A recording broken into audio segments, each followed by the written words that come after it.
So hello and welcome to the stream. This will be a YouTube video as well. I'm going to be today showing you X-Plane 10 and the Ramzzess World Airline Boeing 777 from a cold and dark setup to engine started. It doesn't incorporate the FMC. I'll do that in another video possibly, and it won't be anything push or anything like that. The Ramzzess aircraft is quite complex. We will be using the menu system. Let's just first start with how to get the aircraft to cold and dark. Under settings, we can do operations. Normally the checkbox here, start each flight with the engines running, is checked. When you uncheck that, basically as is self-explanatory, each flight will start with the engines not running. So you start in this position, cold and dark. So in the aircraft, literally nothing's working, nothing's powered on, no power. In Ramzzess aircraft, the 777, we have to use the menu window up here, which is brought up by clicking on the menu. There's a few things we need to do. Turn off custom failures. We're going to check quick zoom, which gives us the magnifying glass in the top left. If we click on the magnifying glass, it will give us the quick zoom window. We'll go into that, where it just takes us to different views. I'm going to uncheck the real time. I'm going to uncheck the hide yokes. Going to check hide yokes, just so the yokes are hidden for this. Real limits, basically bits are going to fall off the aircraft.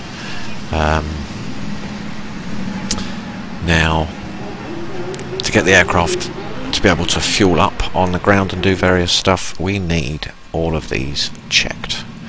That's the wheel chocks, the passenger buses, literally the physical passengers and the buses that bring them to the aircraft, the fuel truck, stairs to the door, and the ground power unit 1 and 2. Doors to manual basically means the stairs. Doors to manual means you're not going to get the emergency slides. They're manual, so we can put the stairs there. So we need all of those checked. Then, to be able to fuel the aircraft and for it to do the stuff we want on the ground, you need to open these two doors. If they don't open, it won't work properly. You can pan between.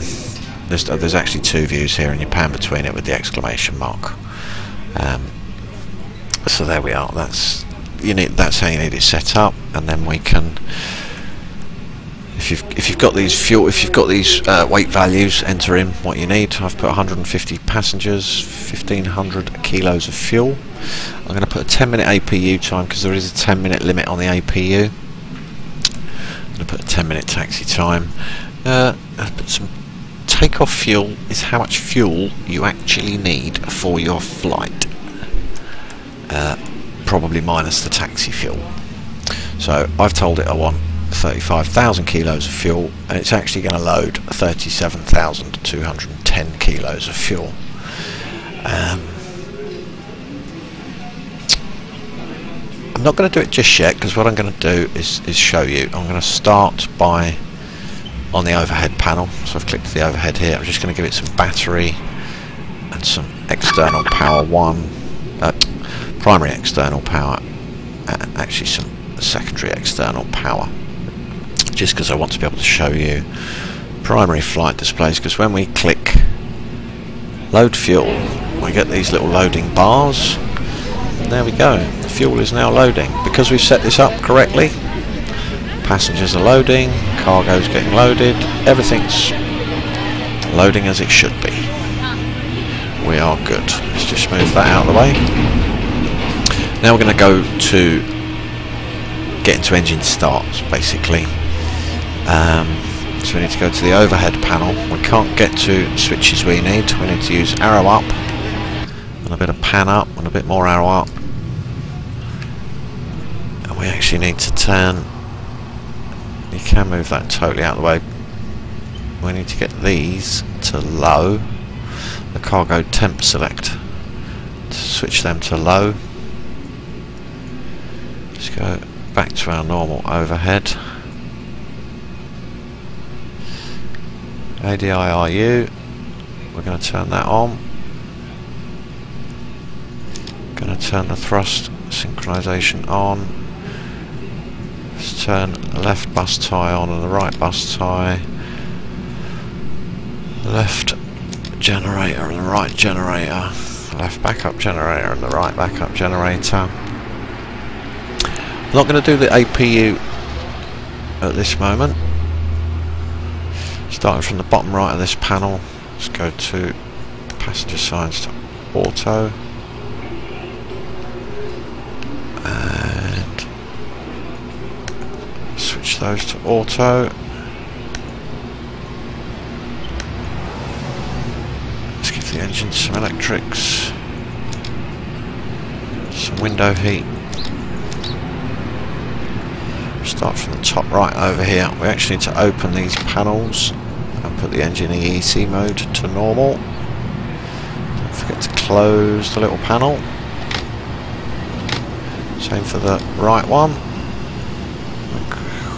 Quite tricky little doodahs. Cover flaps. We're going to put the engine start ignition to on. Let's give the, because we've loaded with fuel, we can put the fuel pumps on. If you need to, you can, well, put your wing anti-ice and your engine anti-ice to auto. Because we've got power to the aircraft, your beacons on. You can put your strobe on now. If it's night time, you can put your logos and your wing on.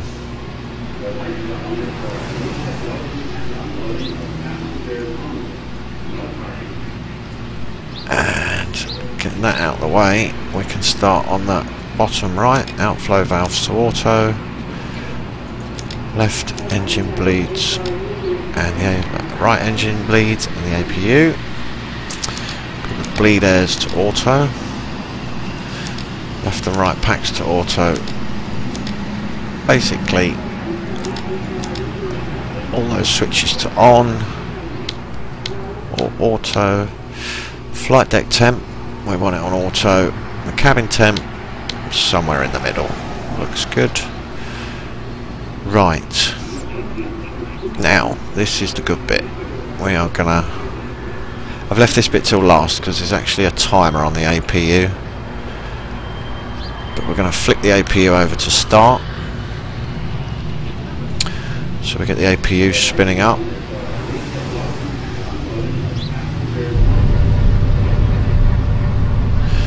The APU, so APU generator to on.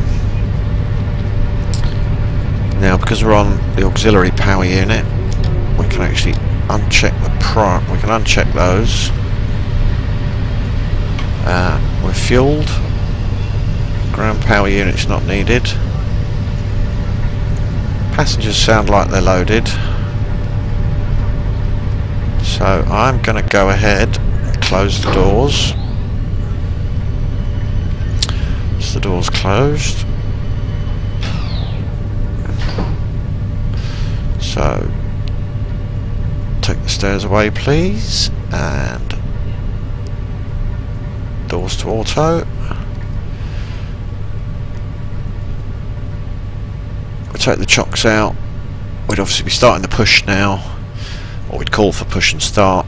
Push would start. We can actually get rid of that window now. So push and start. We started to do the push. You can check that button there, and you'll start pushing back with the throttle and the rudder control. But we're just going to do the engine start. So our APU, we're now on APU power. We've got rid of everything external to the aircraft. Let's give engine 1 some fuel. And let's take engine 1 start ignition to start.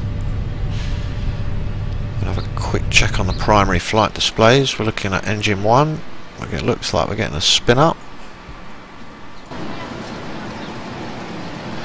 Engine 1 seems to be turning over. Looking good.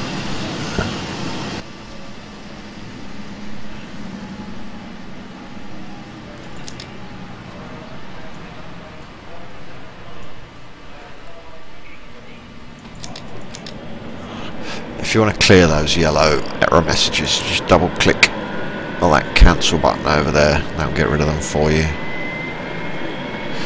We've got some white ones down here because we do have some white ones we've got to worry about if we were going to do a flight. As I say, today we're just showing the engine starts, so we're waiting for engine 1 to stabilise.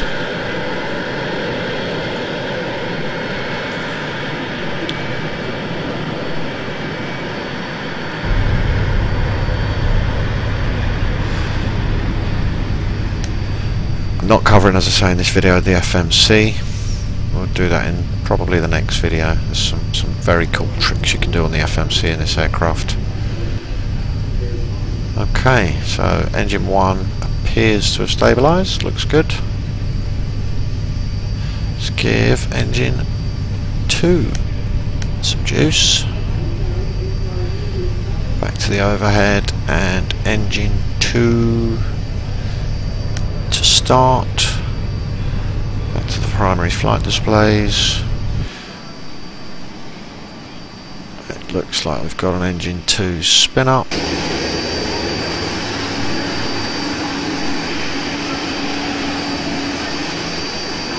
This is just a fantastic model, fantastic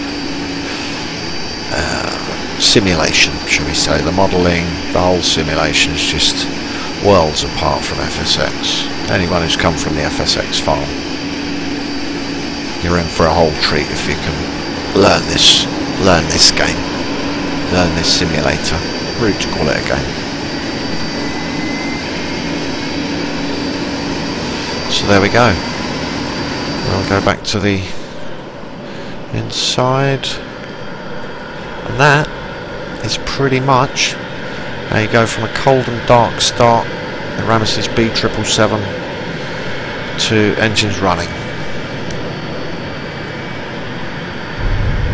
Engine 2 is just stabilising.